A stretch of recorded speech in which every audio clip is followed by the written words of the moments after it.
ഇന്നത്തെ ശരാശരി താപനില വെറും 15 ഡിഗ്രി സെൽഷ്യസ് ആണ്. ഓർക്കുക, ഇത് ശരാശരി താപനിലയുടെ കാര്യമാണ്. ഇക്വേറ്റർ ഭാഗങ്ങളിൽ ഒരുപക്ഷെ കൂടുതൽ താപനില ഉണ്ടായിരിക്കും. 40 ഡിഗ്രി സെൽഷ്യസ് എന്നത് ഒരു വലിയ താപനിലയായിട്ട് തോന്നിയില്ലെങ്കിൽ ഓർക്കുക, 2010 ജൂലൈയിൽ ഇതേ സൈബീരിയയിൽ തന്നെ ഒരു മാരകമായ അഥവാ ഉഷ്ണതരംഗം ഉണ്ടായി. ആ മാസം അവിടുത്തെ ശരാശരി താപനില എന്നത് വെറും 30 ഡിഗ്രി സെൽഷ്യസ് ആയിരുന്നു. ഒരു മാസം പോലും നിലനിന്നില്ല. എന്നിട്ട് 55,000-ൽ കൂടുതൽ പേരാണ് തീവ്രമായ ചൂട് കാരണം അവിടെ കൊല്ലപ്പെട്ടത്. അപ്പോൾ ലോകം മുഴുവൻ പല ലക്ഷം വർഷങ്ങളോളം കാലം ശരാശരി 40 ഡിഗ്രി സെൽഷ്യസ് താപനില ആയിരുന്നാലുള്ള അവസ്ഥ ഒന്ന് ആലോചിച്ചു. അന്നത്തെ ജീവികളെല്ലാം പ്രഷർ കുക്കറിനകത്ത് ജീവിക്കുന്നത് പോലെ ആയിരുന്നിരിക്കും ജീവിച്ചിരുന്നത്. ചൂടിന് പുറമെ റേഡിയേഷനും ഒരു ഗുരുതര പ്രശ്നമായിരുന്നു.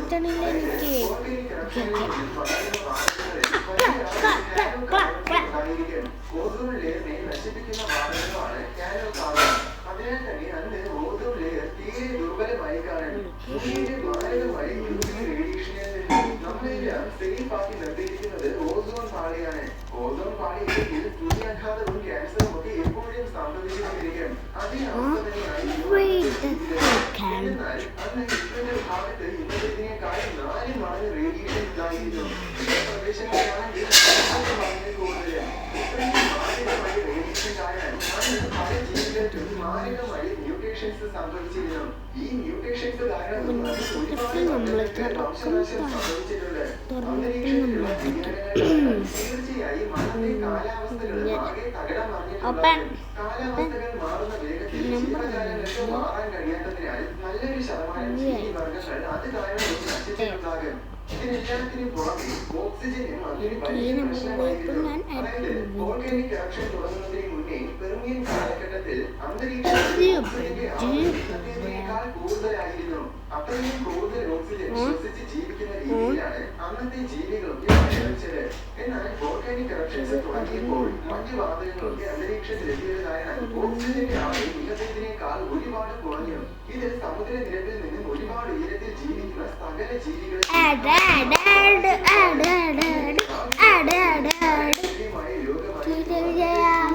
ജീവജാലങ്ങൾക്ക് അതിജീവിക്കാൻ ഒട്ടും തന്നെ സാഹചര്യമില്ലാതിരുന്ന വളരെ ഭയാനകമായ ഒരു കാലം. അതുകൊണ്ട് തന്നെ ഗ്രേറ്റ് ഡൈയിങ് കഴിഞ്ഞപ്പോൾ അതിനു മുൻപ് കരയിൽ ജീവിച്ചിരുന്നതിൽ 70% കൂടുതൽ ജീവിവർഗങ്ങൾക്ക് പൂർണ്ണമായും വംശനാശം സംഭവിച്ചു. ഗ്രേറ്റ് ഡൈയിങ് കരയിലെ ജീവിവർഗങ്ങളെ മാത്രമല്ല ബാധിച്ചത്, അത് സമുദ്രത്തിനെയും ബാധിച്ചിരുന്നു. യഥാർത്ഥത്തിൽ സമുദ്രത്തിനെയാണ് കൂടുതൽ ബാധിച്ചത്.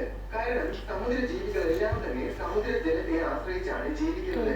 അതുകൊണ്ട് തന്നെ ഈ ജലത്തിൽ എന്തെങ്കിലും കുഴപ്പമുണ്ടെങ്കിൽ അത് ഒന്നും തന്നെ സകല സമുദ്ര ജീവികളെയും ബാധിക്കും.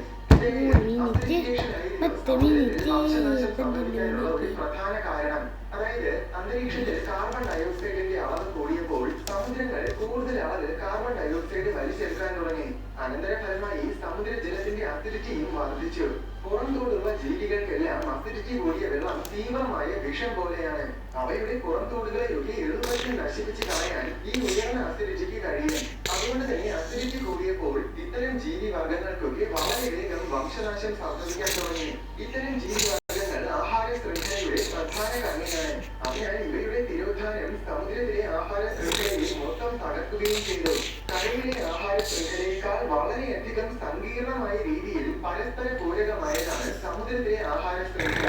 അതിനാൽ ഏതെങ്കിലും ഒരു കണ്ണി നശിച്ചാൽ പോലും അത് ആഹാര ശൃംഖലയിൽ ബാക്കിയുള്ള മൊത്തം ജീവികളെയും തീവ്രമായിട്ട് ബാധിക്കും. അങ്ങനെ ആഹാരത്തിന്റെ ദൗർലഭ്യത കാരണമാണ് സമുദ്ര ജീവികളുടെ വംശനാശത്തിലെത്താനുള്ള ഏറ്റവും പ്രധാന കാരണം.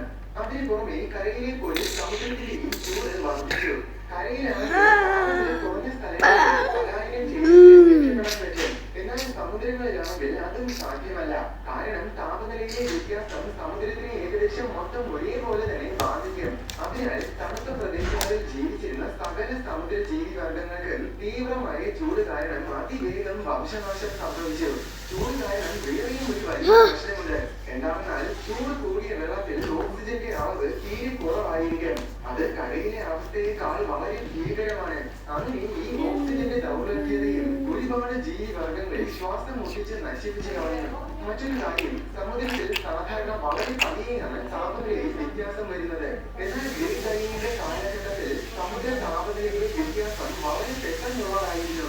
അതുകൊണ്ട് തന്നെ ഒട്ടുമിക്ക സമുദ്ര ജീവിവർഗങ്ങൾക്ക് ഈ പെട്ടെന്നുള്ള വ്യത്യാസവുമായിട്ട് പൊരുത്തപ്പെടാൻ പറ്റാതെ വരുന്നു. അത് കാരണം സമുദ്ര ജീവികൾക്ക് പൂർണ്ണ വംശനാശം ഉണ്ടായി. അതുപോലെ താപനിലയിലെ വ്യത്യാസം തീർച്ചയായും സമുദ്രജലത്തിന്റെ ഒഴുക്കിനെ കാര്യമായിട്ട് ബാധിച്ചിരിക്കും. അതിന്റെ അനന്തരഫലമായിട്ട് സമുദ്രത്തിലെ കാലാവസ്ഥ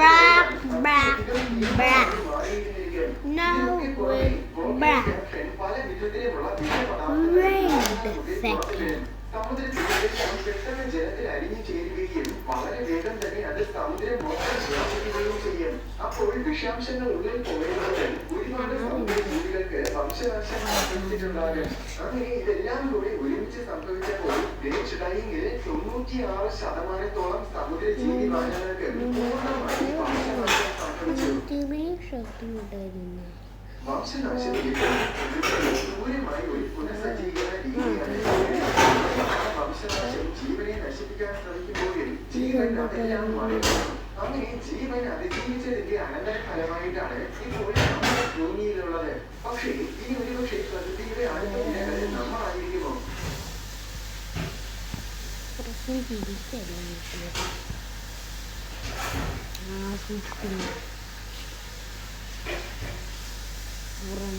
ഷാർജയിലൂടെയുള്ള സഞ്ചാരം തുടരുകയാണ്. ദുബായിയോട് ചേർന്ന് കിടക്കുന്നതും യുഎഇയിലെ പ്രമുഖവുമായ ഒരു എമിറേറ്റാണ് ഷാർജ. ഇവിടുത്തെ പല കാഴ്ചകൾ കണ്ടുകഴിഞ്ഞു.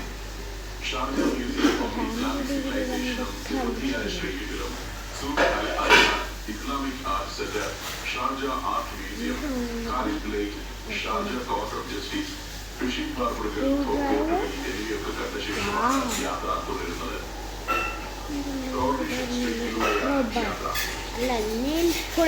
വ്യത്യസ്തമായ കൂടുതൽ കാഴ്ചകൾ തേടിയാണ് പോകുന്നത്.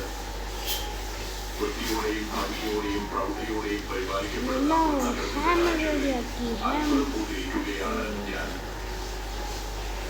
അൽഖാൻ ലഗൂൺ എന്ന വലിയൊരു ജലാശയം വലതുഭാഗത്ത്. കടലിൽ നിന്നും ഉള്ളിലേക്ക് വെട്ടിക്കയറ്റി സൃഷ്ടിച്ചെടുത്ത ലഗൂണാണിത്. അൽഖാൻ ലഗൂണിന്റെ തീരത്ത് ഒരു കോർണിഷ് ഏരിയ. ജലാശയത്തിന്റെ തീരത്തുകൂടിയുള്ള പാതയാണ് പൊതുവിൽ കോർണിഷ് എന്നറിയപ്പെടുന്നത്. സുന്ദരമായ പാത അതിനെ വളരെ നീളത്തിലുണ്ട്. ചില ഭാഗത്ത് ബീച്ചുകൾ കാണാം. പാതയുടെ മറുവശത്ത് പുൽമേടുകളാണ്. ഈ നാടുകളിലൊക്കെ ഡിസൈൻ ചെയ്യുമ്പോൾ തന്നെ പറമ്പുകളും അതിൽ ഉൾപ്പെടുത്തുന്നു. ആകാശം മുട്ടുന്ന വലിയ കെട്ടിടങ്ങൾ പണിയുമ്പോൾ തന്നെ നഗരത്തിന് ആശ്വാസം പകരാനെന്ന മട്ടിൽ നല്ല റോഡുകളും ഓപ്പൺ സ്പേസുകളും തയ്യാറാക്കുന്നു. സൗകര്യപ്രദമായ പാർക്കിംഗ് ഏരിയകൾ. തിക്കും തിരക്കും എവിടെയും അനുഭവപ്പെടുന്നില്ല. പാതകൾ ആദ്യം തന്നെ 6 വരിയായാണ് ഡിസൈൻ ചെയ്യുന്നത്. 2 വരി പാതകളുടെ കാലം എന്നേ അസ്തമിച്ചു കഴിഞ്ഞു. ഓരോ ദിവസവും 10,000-കണക്കിന് വാഹനങ്ങൾ പുറത്തിറങ്ങിക്കൊണ്ടിരിക്കുമ്പോൾ ഇന്ന് 2 വരി പാതകൾ പണിയുന്നവരെ ഓർത്ത് വരും തലമുറയ്ക്ക് സഹതപിക്കേണ്ടി വരും. നിർഭാഗ്യവശാൽ ഇന്ത്യയിൽ മിക്കയിടത്തും 2 വരി പാതകളെ കുറിച്ചാണ് നമ്മൾ ചിന്തിക്കുന്നത്. കേരളത്തിൽ ആ പ്രശ്നം രൂക്ഷമായി നിലനിൽക്കുന്നുണ്ട്. അതിലൂടെ സംഭവിക്കുന്നത് വികസനത്തിന്റെ മുരടിപ്പാണ്. ഞങ്ങളിപ്പോൾ പോകുന്നത് ഒരു കൾച്ചറൽ സെന്ററിലേക്കാണ്. ഇവിടെ കസ്ബ കനാൽ എന്നൊരു കനാലുണ്ട്. അൽഖാൻ ലഗൂണിൽ നിന്നും വെട്ടിയുണ്ടാക്കി അതുപോലെ തന്നെയുള്ള ഖാലിദ് തടാകത്തിലേക്ക് ചെന്നു ചേരുന്ന ഒരു കനാലാണ് അത്. അതിന്റെ തീരമാണ് കൾച്ചറൽ സെന്റർ. അവിടെ എത്തി വണ്ടി പാർക്കിങ്ങിൽ ഒതുക്കിയിട്ടു ഡോക്ടർ ഷാഫി. ഇതാണ് ആ തീരത്തെ ഒരു നിർമ്മിതി. 3 നിലകളേ ഉള്ളൂ. എന്നാൽ വളരെ കലാപരമായി ഒരു ഹെറിറ്റേജ് ബിൽഡിംഗ് പോലെ അത് പണിതു വെച്ചിരിക്കുന്നു. മറായ ആർട്ട് സെന്റർ എന്നാണ് കെട്ടിടത്തിന്റെ മുന്നിൽ ഒരു ബോർഡ് കാണുന്നത്. ഇതിൽ ആർട്ട് സെന്ററുകളും എക്സിബിഷൻ ഹാളുകളും ഫുഡ് കോർട്ടുകളും ആളുകൾക്ക് വിനോദത്തിനുള്ള സാഹചര്യങ്ങളും എല്ലാം ഒരുക്കി വെച്ചിട്ടുണ്ട്. കെട്ടിടത്തിന്റെ അകത്തുകൂടി മറുഭാഗത്തേക്ക് എത്താം. ഇതിലൂടെ നടന്നാലെത്തുക കനാലിന്റെ തീരത്തേക്കാണ്. കനാലിനപ്പുറം ഇതേ വിധം തന്നെ മറ്റൊരു കെട്ടിടം നിർമ്മിച്ചിട്ടുണ്ട്. ചായക്കൂട്ടുകളുടെ ധാരാളിത്തമൊന്നുമില്ല. എന്നിട്ടും ഏറെ മനോഹരവും ആകർഷകവുമാണ് ഈ കെട്ടിടം. കെട്ടിടത്തിലൂടെ മറുഭാഗത്തെത്തുമ്പോൾ ചെറിയൊരു ഉദ്യാനം കാണാം. അതിനപ്പുറം കസ്ബ കനാലാണ്. ടൂറിസ്റ്റുകൾ വന്നു നിറയുന്ന സ്ഥലമാണ് ഇതെല്ലാം. ഷോപ്പിംഗ് കേന്ദ്രങ്ങളും കഫേകളും എല്ലാം ഉണ്ട് ഇവിടെ. 1 കിലോമീറ്ററാണ് കസ്ബ കനാലിന്റെ നീളം. ആ നീളം അത്രയും ഇരുഭാഗത്തും സാംസ്കാരിക കേന്ദ്രങ്ങളാണ്. ഞാൻ കനാലിന്റെ തീരത്തേക്ക് നടന്നു. പനകൾ അതിരിടുന്ന മനോഹരമായ ഒരു കനാൽ. അതിൽ ബോട്ടുകൾ. വെനീസിനെയാണ് ഇവിടെ നിൽക്കുമ്പോൾ ഓർമ്മ വരുന്നത്. വലിയ സുന്ദരമായ കെട്ടിടങ്ങൾക്കിടയിലൂടെ വീതി കുറഞ്ഞ ഒരു കനാൽ. അൽഖാൻ ലഗൂണിൽ നിന്നും ഖാലിദ് ലേക്കിലേക്ക് ഒരു നേർരേഖ പോലെയാണ് കനാൽ കിടക്കുന്നത്. അതുകൊണ്ട് തന്നെ ബോട്ടിംഗ് തുടങ്ങിയ ഉല്ലാസങ്ങളുടെ കേന്ദ്രം കൂടിയാണത്. എന്റർടൈൻമെന്റിന്റെ തീരങ്ങളാണ് ഇതിന്റെ 2 വശങ്ങളും. കേരളത്തിലെ മിക്ക പട്ടണങ്ങളിലൂടെയും ഒരു നദിയോ നല്ലൊരു തോടോ ഒഴുകുന്നുണ്ട്. അവയുടെ തീരങ്ങളെ ഇത്തരത്തിലുള്ള സാംസ്കാരിക കേന്ദ്രങ്ങളാക്കി മാറ്റാൻ കഴിയും.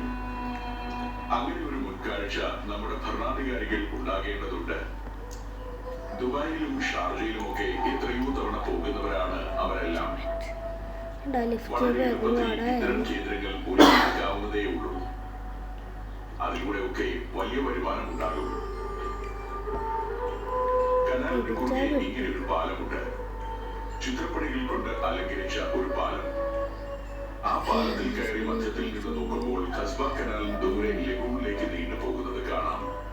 അതിന്റെ മനോഹരമായ തീരങ്ങളും. ടൂറിസം സീസണിൽ ഇവിടമെല്ലാം വളരെ സജീവമായിരിക്കും. കോവിഡ് കാലത്താണ് ഞാൻ ഇവിടെ എത്തിയിരിക്കുന്നത് എന്നതുകൊണ്ടാണ് തീരങ്ങളിലൊന്നും അധികം ആളുകളെ കാണാത്തത്. ധാരാളം റെസിഡൻഷ്യൽ അപ്പാർട്ട്മെന്റുകൾ മുന്നിൽ കാണാം.